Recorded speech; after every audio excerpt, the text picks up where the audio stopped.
Casey Weber, and I am performing an out-of-school professional development meeting on writing to improve language arts and literacy skills. Amongst me, I have Megan, a newly hired second grade teacher, Hazel, a recently retired second grade teacher, and Dara, a first grade teacher. The school that I chose to do this professional development workshop on is an elementary school in Newark. And the reason why I chose this school is because we are from different districts, and this school has a very low rate in terms of their literacy progression. I chose Maple Avenue Elementary School in Newark, and before I begin to give you the demographics of the school so that we can begin a professional development on improving writing and language arts literacy skills, I just want to go over our objectives for this meeting. I have a 10-step objective list here that we're going to be doing during our meeting. We're going to analyze some data, crunch some numbers with assessment test scores. We're going to identify an issue, set a goal, go through some research, plan a change. We're going to look over some strategies that are going to promote such a change, resources that are needed and suggestions. Then we'll execute the strategies ourselves. We'll review possible timeline, and then we'll reflect and discuss. I just want to point out also that we're not going to go exactly in this order. We're going to stick to it as best as possible, but steps 5 through 7 in talking about the change, they're going to be intertwined a little bit as we go through this. But this is just for you to see what we will be doing during this meeting and what is, how it'll take place, basically. Okay, so in turning to look at Maple Avenue School in Newark, I just want to give you a little bit of background. It's a K through 8 elementary school. 98% of the students are African American, and although this school has a very low ELL population, English language learner population, I think it's at 0.02%, so it's probably only like 1 or 2 students that are ELL students. And it's now very diverse. It's 98% African American. The teachers in the school, a majority of them are white. So the diversity population amongst the students and the ELL population is very low. But I want to point out, because I know some of you in the districts that you work at have a very diverse population.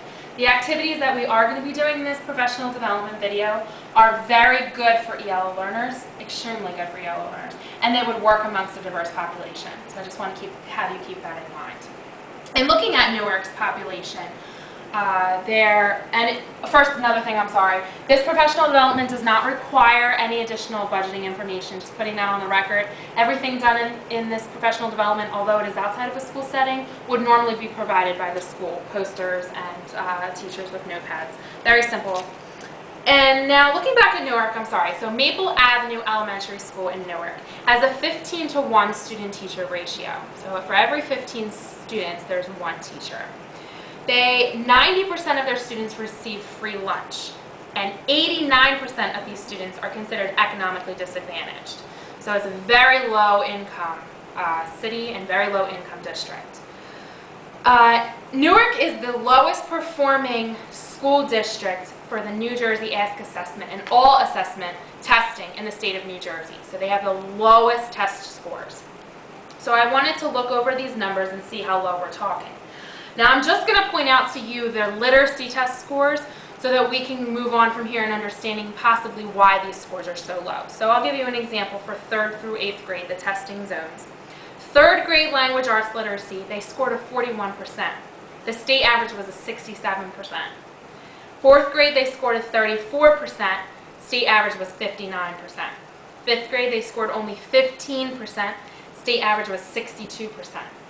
6th grade, 26%, state average 65%, 7th grade, 14%, state average 61%, and 8th grade, 46%, and a state average of 82%. So we can see how low their test scores are in comparison to the rest of the state. And they're actually pretty low in comparison to some of their peer schools. So I looked further and found out that 8% of the statewide rank for academic performance applies to Newark. And out of college, career, and readiness, they scored only a 9%. With student growth, only an 18%. So their test scores are not really improving each year. They'll go up a little bit, they'll come down a little bit. There's no consistent incline at all whatsoever in their test scores, especially in language arts and literacy. So I wanted to look into this and find out what a possible issue is. Now I know there's many issues that can contribute to this, especially because it's a low-income city. So that it can go into resources, materials, supplies, teachers, all that. But just looking at it from a point of view on what the instruction and curriculum entails, I noticed a possible problem when going over what they're doing to fix this issue. It seems to me that a lot of their programs are aiming towards reading instruction, which is great. They're implementing all these different reading programs. They're doing a Read 100, a trophies reading, including different activities with reading. But what's lacking is the direct emphasis on writing. And writing is being seen as a component, as just a response to reading and not on its own. So writing not standing by itself is actually affecting the literacy scores, in my opinion, because writing is a major component that needs direct emphasis, aside from just being a response to reading. So I looked into that a little bit, and I wanted to focus on how we can make writing a strong component in itself. So what I did was I started to look for ways in giving writing this attention, and to see how writing can improve reading, speaking, listening, viewing, all the components of literacy. So in looking at that, I developed a 3-step workshop. And in starting this 3-step workshop with you, I want to start off with a quote that I found from Julie Jensen. She's an educational author, and she wrote an article titled, "What Do We Know About the Writing of Elementary Children?" And the quote says, "Writing is a gateway to literacy. Children can write before they can read. They can read only a fraction of what they say, but they can write anything that they say." So that's a little bit confusing, but basically what we get out of that is that writing is more natural than reading. It comes natural, but it's very difficult. And I know some of you, especially Megan, your future district, with ELL students, writing is a very difficult task. So it needs direct concentration. So although we think it comes natural because if somebody can say something, well, they can put it into words, it's not always the case. Putting something into words is very difficult. So it does need this direct focus. So this quote's just going to get us thinking in how important just direct writing instruction is. So now our steps for our objectives 4 through 7 and talking about the strategies and helping this problem are going to come combined in this next few areas that we're going to discuss. So the 3-step workshop that I want to go through with you guys, right here, this is our 3-step workshop. Writing to play, we're going to find an audience.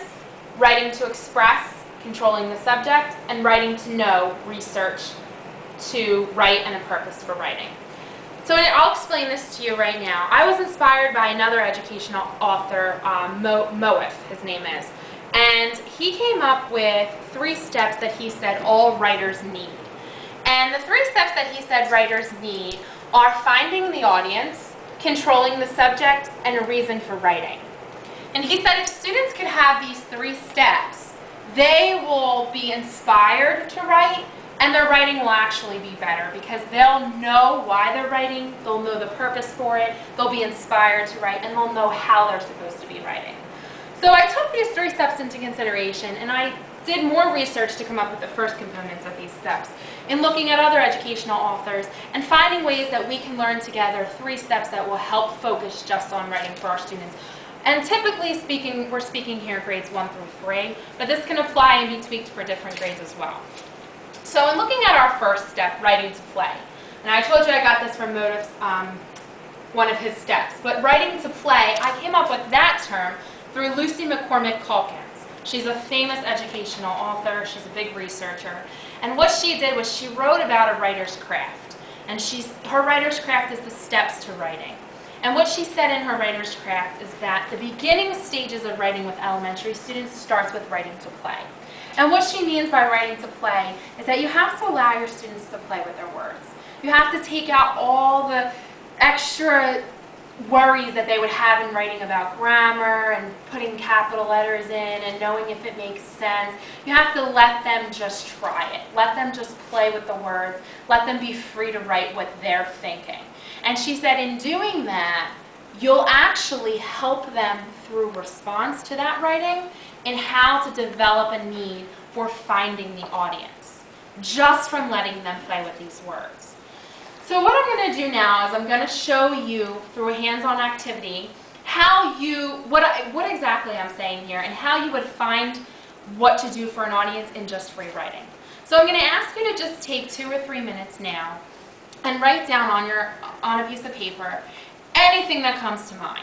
This is how I would start a day in a typical classroom with my elementary students. I would just tell them to take out a piece of paper, take out their notebooks, and just free write. For a couple minutes, anything that comes to mind. I want your thoughts to be scrambled. Go with how you're thinking. Write as whatever comes to mind.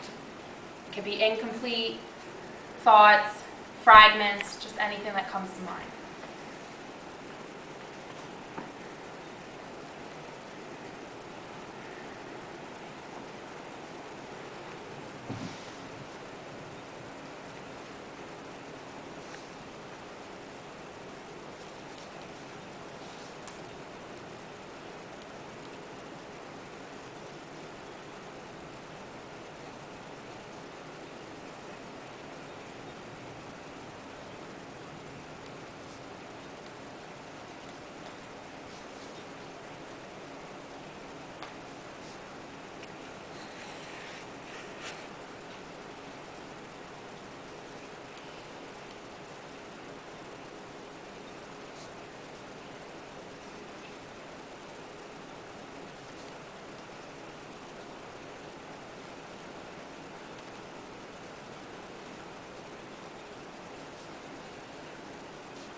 And I just want to point out also that at this time I would generally walk around the classroom, make sure my students are writing something, not doing anything else.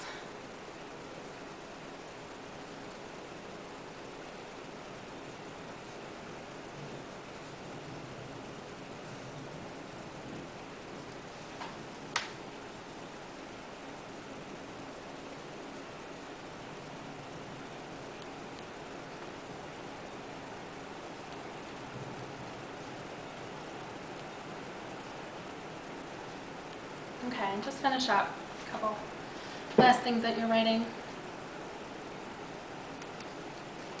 Okay, Megan, would you like to share with us what you wrote? My foot is killing me. I forgot to turn it off, and then I have to remember to bring those papers into work. And my boyfriend told me to score the baseball game before I could watch it. Okay. So in what she was writing, we can see that she was jumping from topic to topic. And an example would be, I would say, you forgot to turn what off, if I was responding to what she wrote. And let's just say you answer that. What did you forget to turn off? My iron. Your iron. Oh, scary. But okay, she forgot to turn off her iron. So in asking, and as an outside person, if I were reading this as a reader, I would be confused if I read, I forgot to turn it off. My question would be, well, what did you forget to turn off? Right? So that would tell me that I'm not understanding what she's saying. So if I were to ask a student that, they would start to piece into their own mind, okay, I didn't really complete that thought. I was just writing for me. Okay, so Hazel, what did you write? I wrote, I am petrified right now. It's storming outside. And I grew up in North Carolina, where the storms during the summer were very heavy and fierce. And my mother would insist that my brother and I would sit together and do nothing, not even talk. Wow. Okay, so I may ask as a reader, how did that make you feel? That you were just sitting there, not being able, you were so petrified that you just sat there, you weren't even talking. It made me feel that I was constantly afraid. I should not be afraid all the time when it's stormy. Okay. So do you see how much more powerful that becomes in just her answering that she feels she shouldn't be afraid of the storm, although she is? So you're just further pulling out information that an outside reader is, bribing you to do. So what did you write, Tara? That I hope motor vehicles isn't crowded. Okay, so she hopes motor vehicle isn't crowded, and then I may say, why do you have to go there? Yes, I have to go get my car registered before the end of the month. Okay. So again, if she were to write that in full, we would understand a little bit more. So when we have our students free write incomplete thoughts and just have them write on a whim, just to throw out their thoughts. We can stop as teachers and question them. And in questioning them, we can tell them, do you see how this helps me understand something that I can't read in your head? Do you see how I need you to go a little bit further with this because I don't always know what you're thinking? So we want to make our students understand themselves, that they're writing for other people and not only for themselves. We want to show them the difference between journaling for themselves and writing for others to understand what they're thinking. So this is the first step in getting focus on writing and helping these young writers to see the difference that we are trying to associate between journaling and formal writing. And in doing this, we are actually helping them become better readers because we're helping them to dig deeper and to question things they may not always question. Well, why? Why does the author feel scared? Or why does the author rush and not remember to do something very important? Or why does the author not want to go somewhere or do something? So it's just to get them thinking on a different level. So in moving on to step 2 of our workshop, we're going to be looking at the writing to express component. And in looking at this writing to express component, I did a lot of research on creative writing. I think creative writing is best used to enhance any form of expression. So I did a lot of research and I came across a really interesting group. It's called the Boston Schoolyard. And this group of teachers in Boston performed an outdoor workshop in which they had their first graders take a walk outside. I think it was a mix between first and second grade. They had them take a walk outside and pick an object out in the schoolyard that interests them. It could be anything as long as it wasn't a living thing. So they couldn't pick a ladybug, but they were able to pick, a slide or a car that passed by or a sidewalk. And in doing that, the teachers told them to study that object for a little bit, just sit there and stare at it as long as they possibly can, and then to take out their journals and to write as if they were that object. So now they're taking themselves and their forms of expression, and now they're writing in a different lens. They're no longer writing how they feel, but how an object they normally would never think of, and how that object feels. Do you know what I'm saying? So what I'm going to ask you to do is something similar. I'm not going to take you outside for this workshop to find an object. You can simply find something in this room to write about. And I'm just going to ask you to sit and write as if you were that object. A couple sentences talking about how you feel, what you do, anything that comes to mind in being that object. So for example, if I were that plant, I would write as if I am a plant.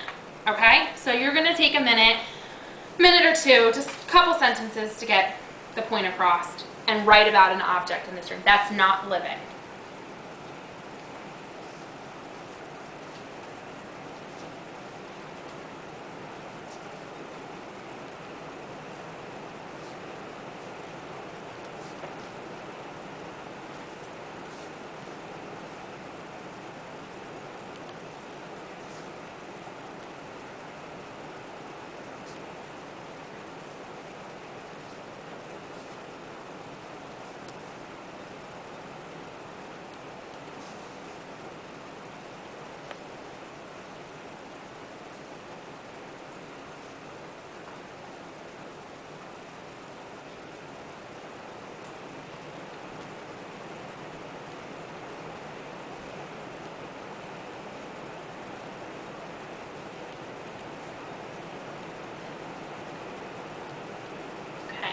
Finish up a little bit, even if you just have a sentence or two.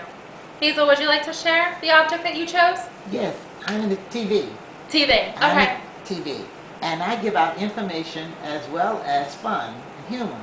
And when I am off, you miss some enjoyment as well as some life-saving or giving out information that could help someone else. Very nice. Megan, what did you write?